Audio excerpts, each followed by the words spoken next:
पहले चरण के मतदान के बाद देश के अंदर जो रुझान देखने को मिला है, जनता जनार्दन का आशीर्वाद भारतीय जनता पार्टी और सहयोगी दलों को प्रचंड बहुमत के साथ प्राप्त होने जा रहा है।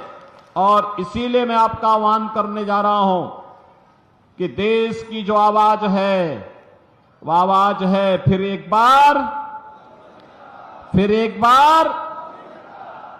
बार मोदी सरकार का। क्योंकि प्रधानमंत्री मोदी जी ने देश के अंदर 10 वर्ष में देश की तस्वीर और तकदीर को बदलने का काम किया है। देश के अंदर सुरक्षा का बेहतर माहौल दिया है। देश के अंदर विकास के बड़े बड़े कार्य किए हैं।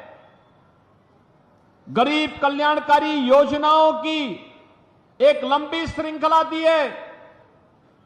बहनों और भाइयों,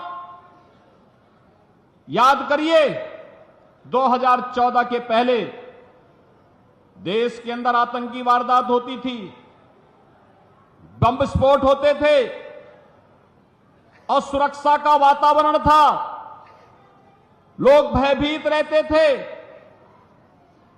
2014 के बाद आतंकवाद को नियंत्रित किया गया और 2019 आते आते मोदी जी ने ऐसा कार्य किया कि आतंकवाद की जो जड़ थी, कश्मीर की धारा 370, उसी को समाप्त करके उखाड़ फेंक दिया गया और आज भारत में आतंकवाद का नेस्तनाबूद कर दिया गया।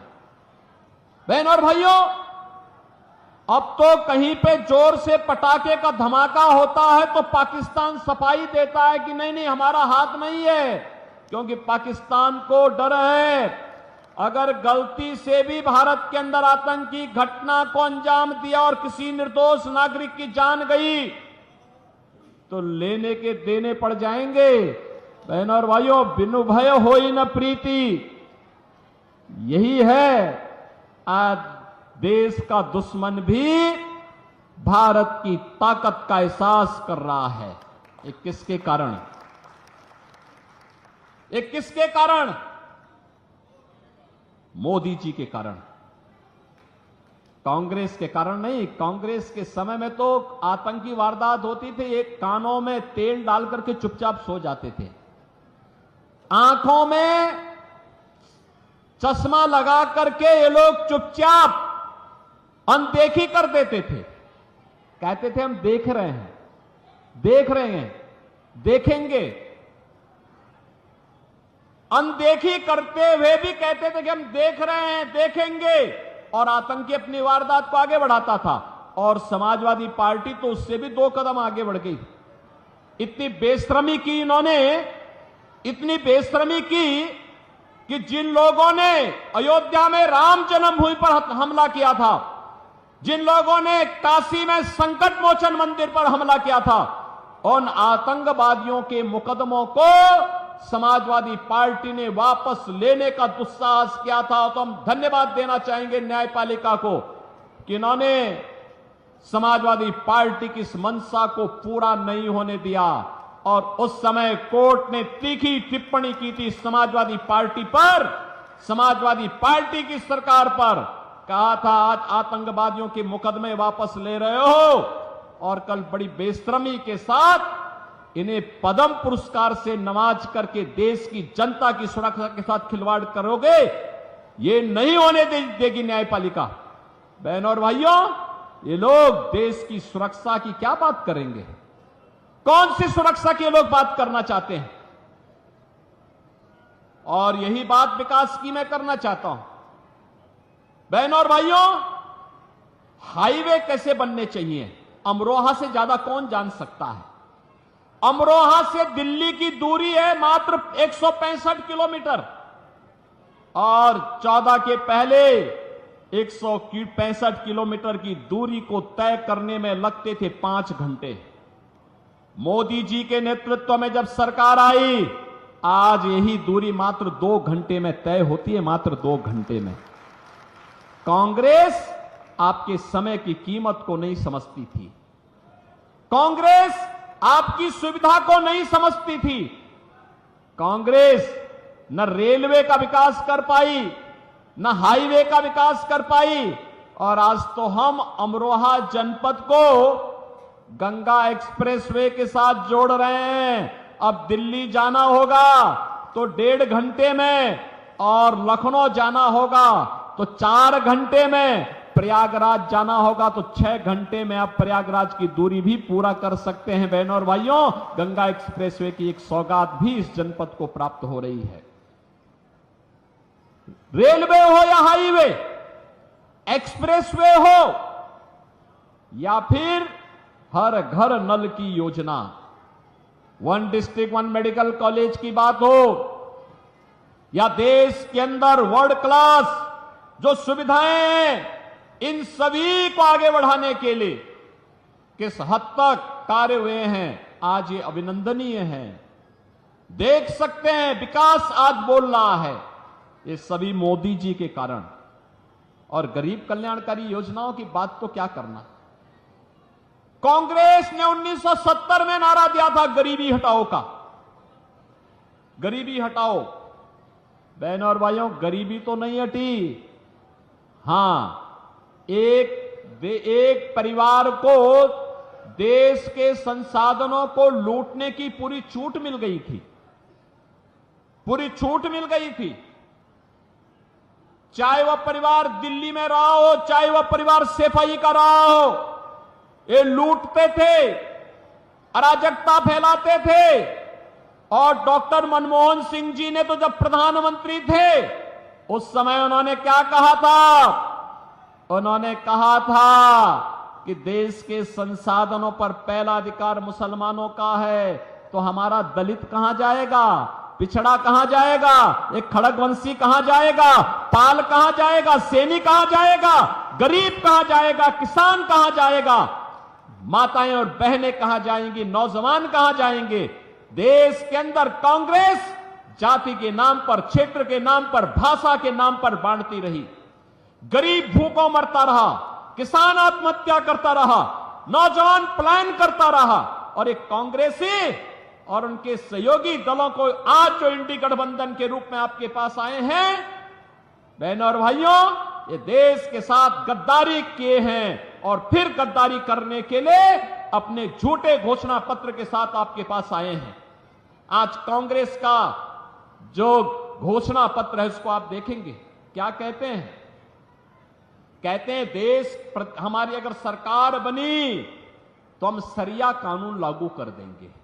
आप बताओ, ये देश बाबा साहब भीमराव अंबेडकर के द्वारा बनाए गए संविधान से चलेगा या किसी शरीयत से चलेगा? भारत संविधान से चलेगा। बाबा साहब भीमराव अंबेडकर के द्वारा बनाए गए संविधान से भारत चलेगा, न कि किसी शरीय कानून से।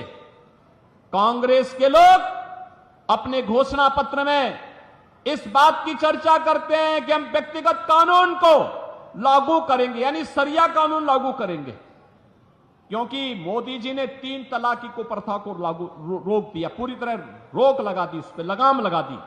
और उसको कहते हैं कि हम फिर से व्यक्तिगत कानून पुनर्बहाल करेंगे। ये लोग शरिया कानून लागू करेंगे और कहते हैं कि हम लोग जनता की प्रॉपर्टी को हत्या करके, ले करके, उसके माध्यम से फिर उसका बंदर बांट करेंगे। बहनों और भाइयों, क्या आप कांग्रेस और समाजवादी पार्टी को अपनी संपत्ति पर डकैती डालने की छूट देना चाहते हैं क्या? अरे आपके बाप दादों ने कमा करके संपत्ति रखी है, देखो ना इन बेशरमों की हालत। एक तरफ आपकी संपत्ति पर इनकी कुदृष्टि है और दूसरी तरफ माफिया और अपराधियों को अपने गले का हार बना करके कैसे उनके नाम पर फतिया पड़ रहे हैं, आपने देखा होगा इनके हाल को। देखा है ना, देखा है ना। और मैं यहां की जनता को तो धन्यवाद दूंगा। मैं 2017 में जब आया था यहां, इसी महेंद्र खड़गवंशी के प्रचार में मैं आया था, यहीं पे सभा हुई थी 2017 में भी और 2022 में भी। और बहनों और भाइयों, तब 2017 में मैंने कहा था, कबीरदास जी ने एक बार कहा था कि अपने पुत्र के बारे में उन्होंने कहा था कि उससे छुटकारा पाना चाहते थे। उन्होंने कहा कैसा पूत कमाल। और आपने भी कबीरदास जी के वचनों को अंगीकार करते हुए महेंद्र खड़गवंशी को यहां से विधायक बना करके भेजा, बना के भेजा ना 17 में, 22 में भी आया ना। और देखो उन्होंने यहां पर विकास के कार्यक्रमों को आगे बढ़ाया। विकास के कार्यक्रम, आश्रम पद्धति का विद्यालय हो, चीनी मिल के विस्तारीकरण का हो, और भी यहां के अन्य कार्यक्रमों को, विकास के कार्यक्रमों को लेकर के चल करके जो सपना कभी स्वर्गीय बाबू कल्याण सिंह जी का था, उस सपने को साकार करने के लिए महेंद्र खड़गवंशी चौधरी कंवर सिंह तंवर के साथ मिलकर के लगातार प्रयास करते रहे। बहनों और भाइयों, आप सोचो सरदेव कल्याण सिंह जी की भावनाओं के अनुरूप आज अयोध्या में भगवान राम का भव्य मंदिर बन गया है। बन गया ना, अयोध्या में राम मंदिर का निर्माण हो गया ना। अब कोई संदेह है क्या? अभी भी कोई संदेह है किसी को? और आप सोचिए, जब कल्याण सिंह जी का देहांत हुआ तो समाजवादी पार्टी के लोग गए भी नहीं। अपमान क्या था इन्होंने स्वर्गीय कल्याण सिंह जी का। और इसीलिए आज मैं आपसे कहने के लिए आया हूं कि गरीबों के हकों पर डकैती डालने वाले आज मोदी जी के शासनकाल में 80 करोड़ गरीबों को फ्री में राशन की सुविधा का लाभ मिल रहा है। क्या किसी का चेहरा देख करके राशन दिया जा रहा है? गरीब, दलित, वंचित, अति पिछड़ा हर जाति का गरीब जो भी होगा उसको राशन मिल रहा है। और जो बचे होंगे उनके भी फॉर्म भरे जा रहे हैं। कहा जा रहा है इसके बाद 100% सैचुरेशन की तरफ हम लोग चलेंगे। सैचुरेशन के लक्ष्य को पूरा करने के लिए जो वंचित होगा सबको मिलेगा। 60 करोड़ गरीबों को 5 लाख रुपए की आयुष्मान भारत की सुविधा। और अब तो हमने ये भी व्यवस्था की है कि जिसके पास आयुष्मान भारत का कार्ड नहीं बन पाया, मेरे पास मेरा कोई विधायक, कोई पदाधिकारी या पीड़ित भी पत्र लिख देता है तो मैं उसके जनधन अकाउंट में सीधे लखनऊ से पैसा भेज देता हूं कि भाई उपचार करा लो, कोई समस्या नहीं, सरकार उनकी है। बहनों और भाइयों, मोदी जी ने 50 करोड़ गरीब परिवारों के जनधन अकाउंट खोल दिए। क्या कर रही थी कांग्रेस 60-65 वर्षों तक? समाजवादी पार्टी की 4-4 बार सरकार थी, क्या कर रहे थे लोग?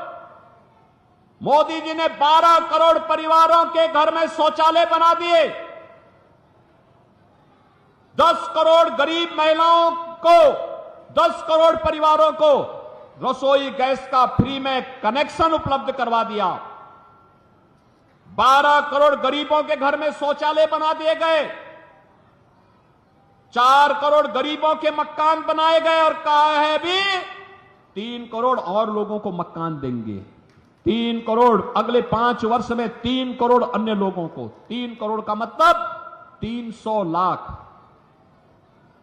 बहनों और भाइयों, यानी हर व्यक्ति अभी से मकान पाने के लिए जो वंचित रह गया उसको भी मकान मिलेगा। इसका आश्वासन मोदी जी ने दे दिया। यही मोदी की गारंटी है। 2.5 करोड़ घरों में बिजली का कनेक्शन पहुंच गया। मोदी जी को तो 10 ही साल हुए। ये कांग्रेसी क्या कर रहे थे 65 वर्षों तक? समाजवादी पार्टी को 4-4 बार मौका मिला। क्या कर रही थी समाजवादी पार्टी? बहुजन समाजवादी पार्टी को भी मौका मिला। क्या कर रहे थे ये लोग? केवल लूट करके अपने परिवार का भर रहे थे। इनको गरीबों की चिंता नहीं थी। इंदिरा गांधी ने जो नारा दिया गरीबी हटाओ का, पोता भी तोते की तरह वही रट रहा है कि गरीबी हटाएंगे। और कैसे हटाएंगे? कह रहे हैं हम कि जिसकी संपत्ति होगी उसको हड़प लेंगे, फिर उसको हम लोग दूसरों को बांट देंगे, बंदर बांट कर देंगे। ये बंदर बांट इनका जो है ना, इसी के लिए हम लोग आए हैं। कि आज जो मोदी जी करने में सफल हुए हैं, इसलिए सफल हुए हैं बहनों और भाइयों, क्योंकि मोदी जी को ताकत आपने दी है। एक वोट की ताकत है। ये एक वोट की ताकत आतंकवाद ला सकता है अगर गलत हाथों में जाएगा, और यह आतंकवाद को सीमा पार ही निपटा देगा अगर भाजपा को यह वोट जाता है तो। आज आप देख रहे हो ना, पाकिस्तान जो सफाई देता है वो एक ही सफाई देता है, कहता है कि भारत ने हमारे देश के सभी आतंकवादियों को एक एक करके चुन चुन करके मार दिया है। तो क्या आतंकवादियों की आरती उतारेंगे क्या? यही तो करना है हम लोगों को। भाजपा को पड़ने वाला एक एक वोट आतंकवाद को सीमा पार ही निपटा देगा। आपको, आपका भाजपा को मिलने वाला एक एक वोट बेटी और व्यापारी को सुरक्षा की गारंटी दे देता है, कर्फ्यू से मुक्ति और कावड़ यात्रा को ले चलने की गारंटी भी दे देता है। बहनों और भाइयों, आपका एक वोट गरीब के जीवन में परिवर्तन ला करके, कांग्रेस के समय में गरीबी बढ़ी और मोदी जी के 10 वर्ष के कार्यकाल में 25 करोड़ लोग गरीबी रेखा से मुक्त होकर के खुशहाल जीवन जीने के लिए आगे बढ़े हैं, विकास की प्रक्रिया के साथ आगे बढ़े हैं। और कांग्रेस अपने घोषणा पत्र में कह रही है जो 25 करोड़ लोग गरीबी से मुक्त हुए हैं, इनको फिर से गरीब बनाएंगे। क्या आप ऐसे कांग्रेस को वोट देंगे?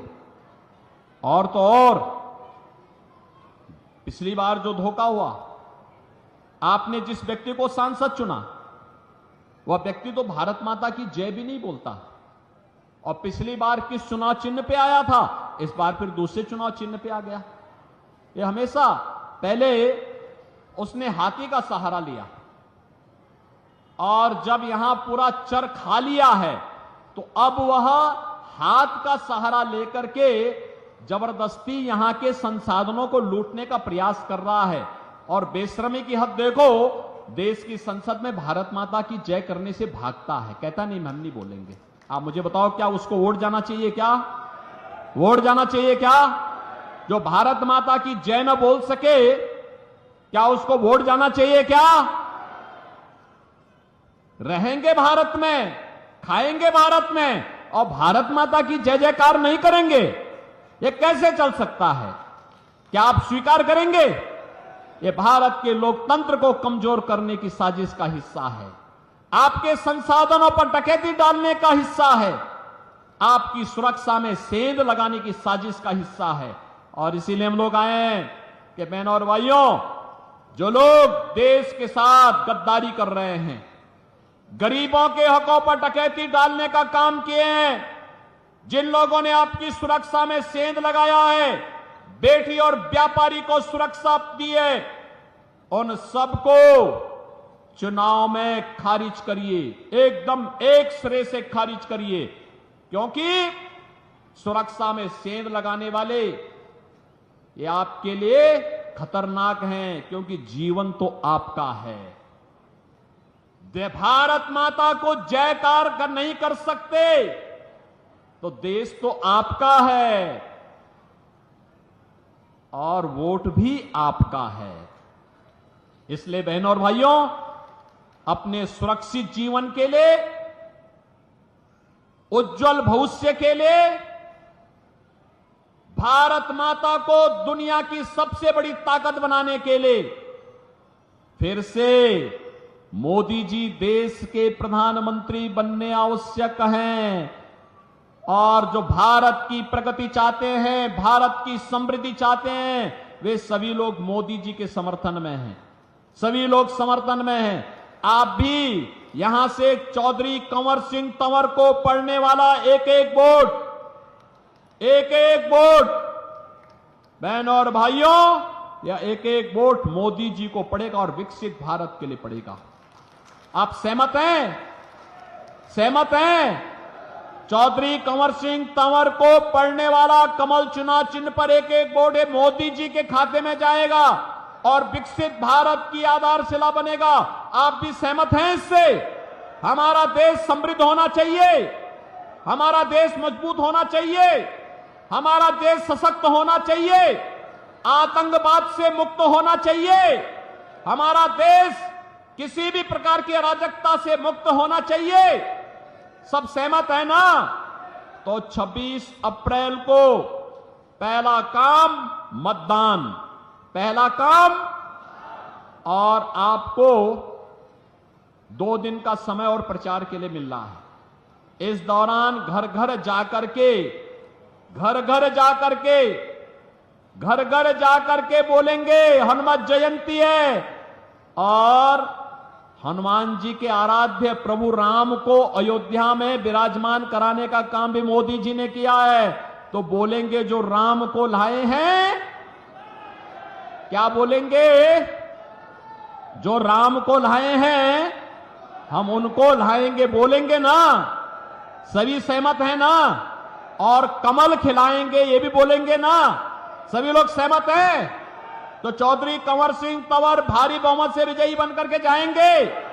तो फिर मेरे साथ बोलेंगे भारत माता की, भारत माता की, भारत माता की।